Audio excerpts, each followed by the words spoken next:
তোমরা যারা এখনো আমার চ্যানেলটিকে সাবস্ক্রাইব করোনি প্লিজ সাবস্ক্রাইব করে নাও। ট্রাভেল রিলেটেড কোনো কোয়ারি থাকলে আমাকে অবশ্যই কমেন্টে জানিও, আর আমার ভিডিওগুলোতে লাইক করতে ভুলো না কিন্তু। আর বাঁদিকে দেখো রেড কালারের লাভ সাইনের ওপর যে ব্ল্যাক কালারের বোর্ডটা ছিল, ওখানে লেখা ছিল রোমান্টিক ক্যান্ডেল লাইট ডিনার করার জন্য তোমরা এই ডেটে কি ফেসিলিটি পেয়ে যাবে।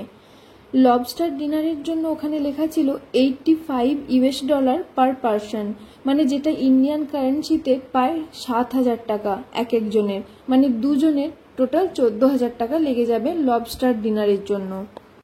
আর সি ফুড প্লেটারের জন্য লেখা ছিল 95 পার পারসন, মানে যেটা ইন্ডিয়ান কারেন্সিতে প্রায় 8,000 টাকা একজনের জন্য। দুজনের জন্য প্রায় 16,000 টাকা লাগবে সি ফুড প্লেটারের জন্য।